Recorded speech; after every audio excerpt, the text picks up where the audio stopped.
Dan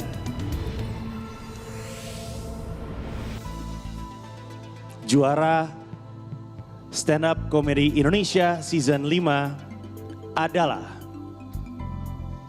ucapkan selamat Anda kepada Riga!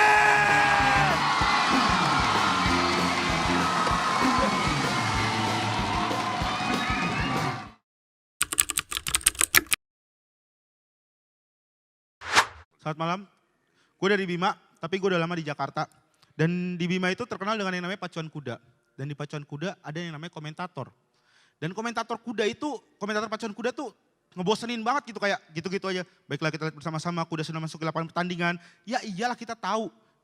Coba dibuat gitu lebih informatif, lebih anak muda, lebih keren lah gitu.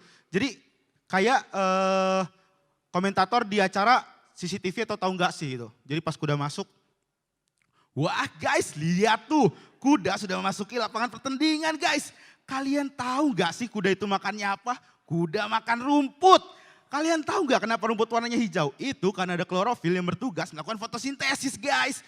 Gak penting sih, tapi jangan tiru itu di rumah ya. Dan di Jakarta gue mencoba beradaptasi dengan lingkungan gue jalan-jalan ke, ada namanya tuh wisata kota tua. Di wisata kota tua, itu ada fenomena kopi sepeda. Jadi dia jualan kopi pakai sepeda. Sepeda nih, di belakangnya itu ada termos sama kopi saset. Dia nawarin orang-orang yang nongkrong. Yang bikin bete itu kalau dia ngejualan itu kayak maksa gitu. Jadi orang-orang lagi nongkrong dijualan. Kayak misalnya gue lagi nongkrong itu, dia datang. Kopi bang? Enggak bang. Oh. Kopi hitam apa kopi susu? Enggak bang. Oh. Panas apa dingin? Enggak bang. Ini mentalnya kuat banget, gue curiga dia jualan itu sejak kota tua jadi tempat perdagangan VOC. Wis. Jadi tempat perang itu, lagi tempat perang itu kan, prajurit lagi perang, dar. Kopi sepeda datang. Kopi Rit, panggilan akrab buat prajurit. Enggak, lagi perang tawarin kopi, dar. Kopi hitam apa kopi susu? Ya Allah, enggak, dar. Panas apa dingin? Ya Allah, dar ditembak. Minum sini apa bungkus? Lagi rame-rame tiba-tiba reporter datang. Wah guys, sepertinya lagi ada keramaian nih. Terima kasih. Panggung sandiwara. Panggung sandiwara itu identik dengan drama. Kalau misalkan ngomongin drama tuh di keluarga gue tuh drama banget. Ini ya kalau misalkan di drama ya, ini mungkin di keluarga gue, bokap gue itu tokoh antagonis. Karena dia orangnya galak banget. Hampir setiap hari gue dimarahin. Sehari aja gak dimarahin, kayaknya malah ada yang kurang dari gue. Pak kayaknya ada yang kurang deh. Apaan sih yang kurang? Nah ini Pak. Makasih Pak udah melengkapi hari-hariku. Makanya gue tuh kadang pas gue dewasa nih, gue udah mulai merasa dewasa. Gue malah ngerasa kangen sama yang dimarahin itu. Gue udah gak pernah dimarahin lagi. Gue malah merasa apa bokap gue udah gak perhatian lagi sama gue. Makanya kalau gue pulang ke Bima, itu gue bikin bokap gue supaya marah. Jadi dia lagi jalan di ruang tamu kakinya gue selengkat. Tak, aduh. Tapi ini loh nak yang papa kangenin dari kamu. Anak kurang ngajar kayak begini. Ini papa kenapa sih? Papa kenapa sih mah? Bukannya marah malah kayak begini. Nyokap gue lagi masak itu kan di dapur. Pak marahin aja pak anaknya. Itu anaknya jauh-jauh dari Jakarta nyelengkat papa cuman pengen dimarahin. Papa macam apa sih kamu ini? Bokap gue. Ini loh keluarga yang papa kangenin. Mama bentak papa. Anak kurang ngajar. Ini.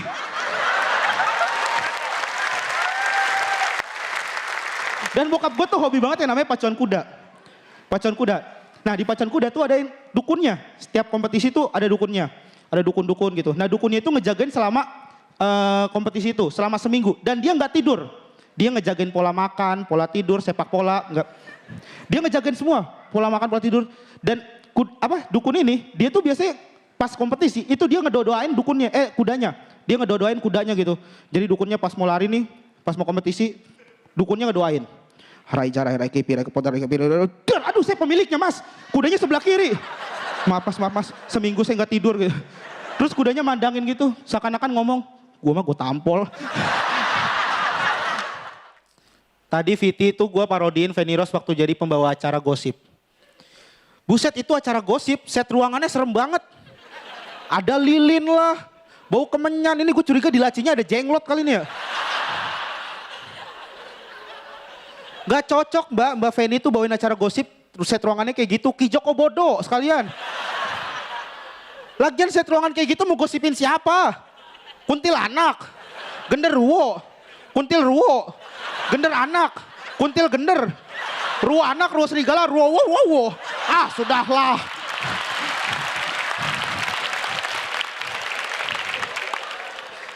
Kerjaannya gosipin orang mulu. Ini gak pikirin keluarganya apa gitu ya? Anaknya gitu di sekolahan gimana pas pelajaran PPKN mengenai norma-norma manusia gitu kan. Ingat anak-anak kalian gak boleh yang namanya ngegosipin orang. Ngomongin orang itu gak baik, dosa. Anaknya Feni Rose, alah ibu. Mama saya gosipin orang jadi orang kaya. Saya bisa sekolah di sini gara-gara mama saya gosipin orang. Nih, ibu tahu nih ya, siang jadi malam, air laut pasang surut, cuaca berubah-ubah gara-gara kenapa? Mama kamu gosipin orang, rotasi bumi bu. Makanya belajar IPA, PPKN mulu.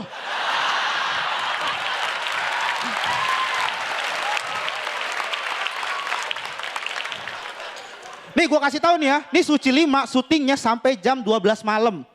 Sampai jam 12 malam, Mbak Feni pulang jam 12 malam. Lu bayangin, Mbak Feni ini kan ibu rumah tangga. Yang harus bangun subuh, sholat subuh, nyiapin sarapan buat anaknya. Ini gue mah ya ampun, ini takutnya kalau kesiangan Mbak Feni, gue mah kalau jadi anaknya, minta jadi bapaknya.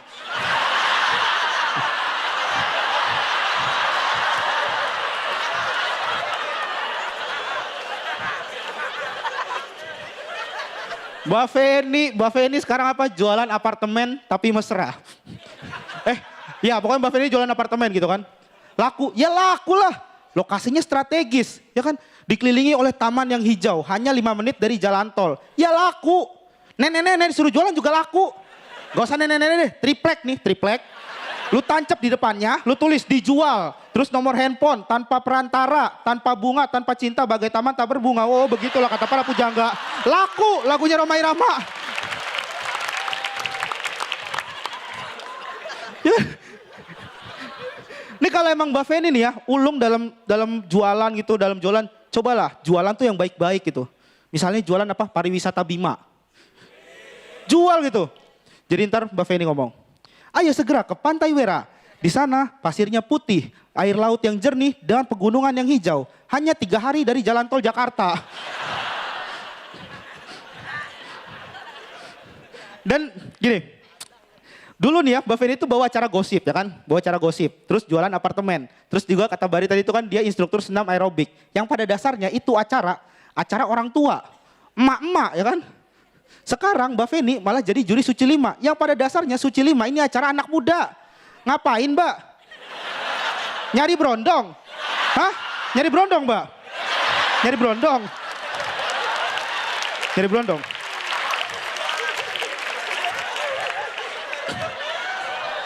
Nunggu sampai jam 12 malam juga mau saya sama Mbak.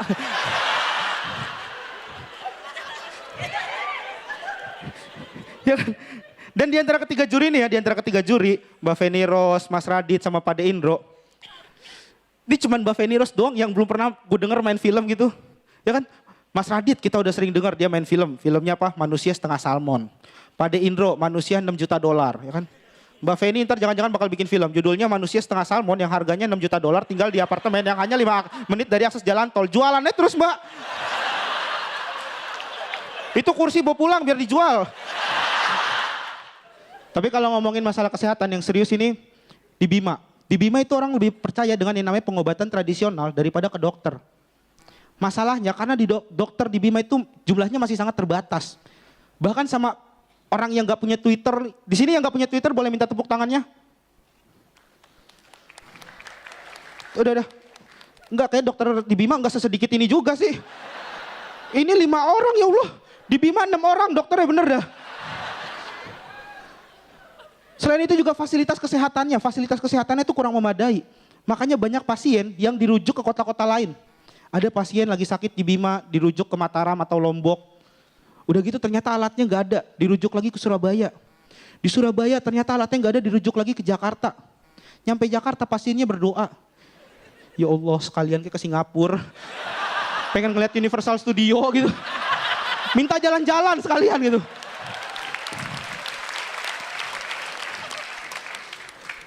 Tapi yang gue bingung dari pengobatan tradisional itu adalah obatnya. Dokter jelas obatnya ya kan, melalui riset yang mendalam. Sekarang pengobatan tradisional itu dari mana? Kayak daun jambu biji itu kenapa bisa jadi obat diare itu dari mana? Ya gue curiga aja ya, gue curiga nih, gue langsung mikir ke belakang. Ini jangan-jangan ada suatu kampung yang terkena wabah diare. Terus disuruh cobain bermacam-macam daun. Nih kamu cobain daun mangga, kamu daun pisang, kamu daun jambu, kamu daun telinga, kamu daun pintu. Orang mau sembuh malah meninggal makan daun pintu. Tapi untungnya tim medis dalam sebuah sepak bola itu enggak menggunakan yang namanya pengobatan tradisional. Bisa lu bayangin misalnya David Beckham di sliding itu bertak, aduh. Tim medis mana tim medis? Tim medisnya nggak datang-datang. Dukun kan kayak begitu. Kayak cewek nggak mau nyamperin, maunya disamperin.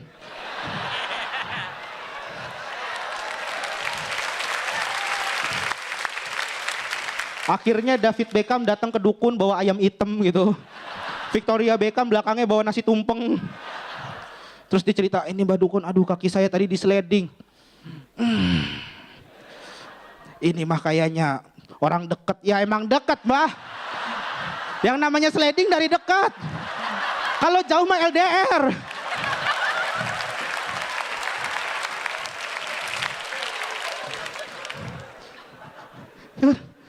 Tapi yang gue bete nih ya, orang Jakarta tuh lemah banget, bener deh. Gue perhatiin orang Jakarta lemah banget, baru masuk angin udah gak masuk kerja gitu. Masuk angin gak masuk kerja, nelpon ke bosnya. Halo bos, saya gak enak badan nih. Kayaknya badan saya sakit, kayaknya saya masuk angin. Ya Allah, kamu masuk angin? Serius? Astagfirullahaladzim, ya udah kamu tidur, kamu gak usah keluar malam ya. Ini teman-teman sekantor udah pada khawatir. Di Bima gak ada urusan kayak begini. Di Bima kakek-kakek yang udah tua, udah batuk-batuk gitu. Yang udah sampai mau meninggal tetap ke sawah. Pergi ke sawah buat bekerja. Bahkan sebelum berangkat dia masang bendera kuning sendiri. Gak mau ngerepotin orang.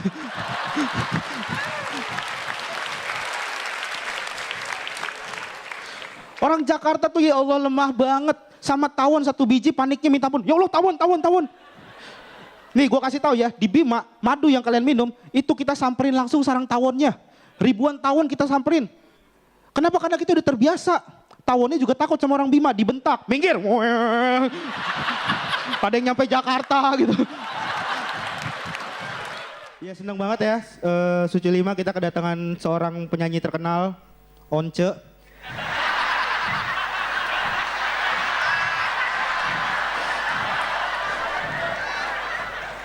Aku ingin menjadi Astuti.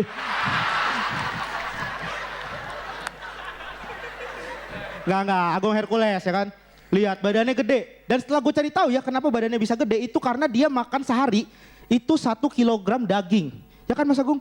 Sehari makan 1 kilogram daging. Ini kalau di Bima rebutan sama komodo.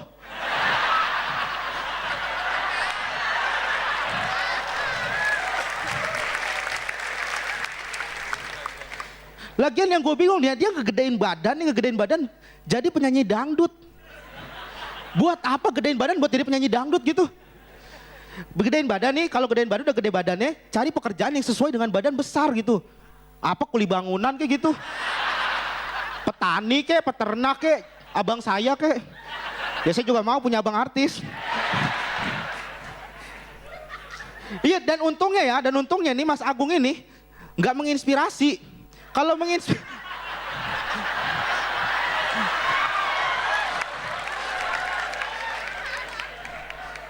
enggak, beneran, untungnya enggak menginspirasi. Kalau menginspirasi ini repot.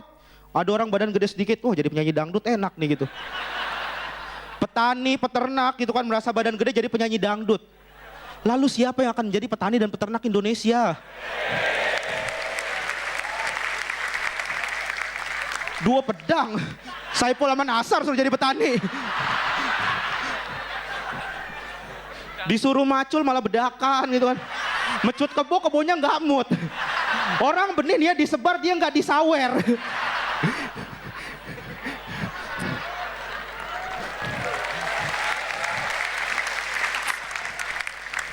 Dan Mas Agung ini terkenal melalui lagunya yaitu Astuti ya kan. Dan itu lagu itu dibuat dari tahun 2003. Baru terkenal 2011. 8 tahun. Semua pasti tahu kan lagunya Astuti. Tapi gue tanya ada yang hafal nggak lagunya? Hafal nggak lo? Gak ada yang hafal ya Allah. 8 tahun sia-sia.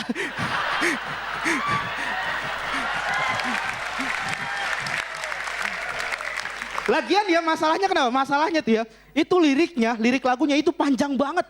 Lirik lagu itu panjang banget, bener ya? Nih lo kalau nggak percaya nih lo lihat nih liriknya nih, panjangnya nih. Tuh, buset. Udah. Kelamaan cuma buat ngebahas lirik dong, udah. Liriknya panjang banget. Ini lirik lagu apa cerita rakyat sih?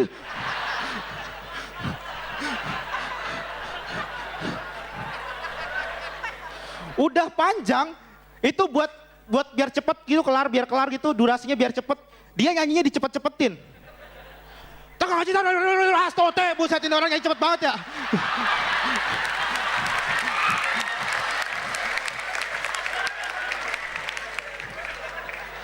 Ini untungnya cerita rakyat nggak dibacain kayak begitu gitu. Misalnya Malin Kundang. Pada suatu hari ada seorang anak namanya Malin Kundang bukan Astote gitu. Gak ada yang tahu.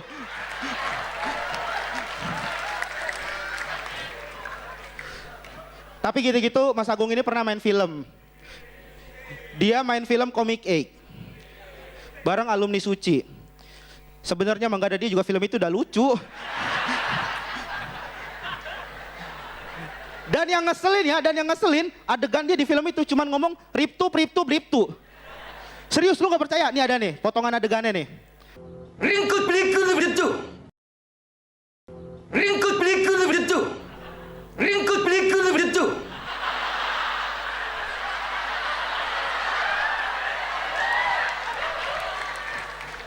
Artinya apaan Mas? Riko, Briptu, apa itu?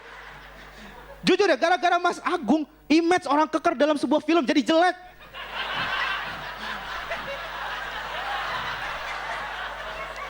Dulu ya kita ngelihat gitu kan Arnold Schwarzenegger keren banget di film Terminator. Dus, I need your cloth. Tuh, langsung dikasih baju. Mas Agung, gara-gara Mas Agung imajinasi gue rusak ngebayangin. Ringku, bricu. Dan manusia tuh nggak pernah punya rasa puas ya. Manusia nggak pernah punya rasa puas.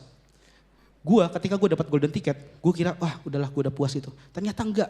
Gue masih nunggu di telepon. Nah ini, tunggu di telepon itu saat-saat yang sangat menegangkan menurut gue. Gue nunggu di telepon itu menegangkan banget. Waktu itu Kompas nge-tweet gitu kan. Hari Jumat kita akan melakukan penelponan. Jam 7 pagi hari Jumat gue udah bangun. Di luar kebiasaan gue. Gue biasanya bangun jam 5 atau jam 4 sore. Ya anak kosan mah kan kayak begitu gitu. Gue ngecas handphone terus gue mondar-mandir depan handphone gue.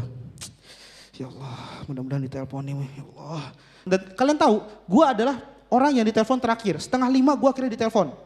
4:30 gue ditelepon. Tirit, gue angkat. Halo Rigen, selamat ya kamu masuk suci 5.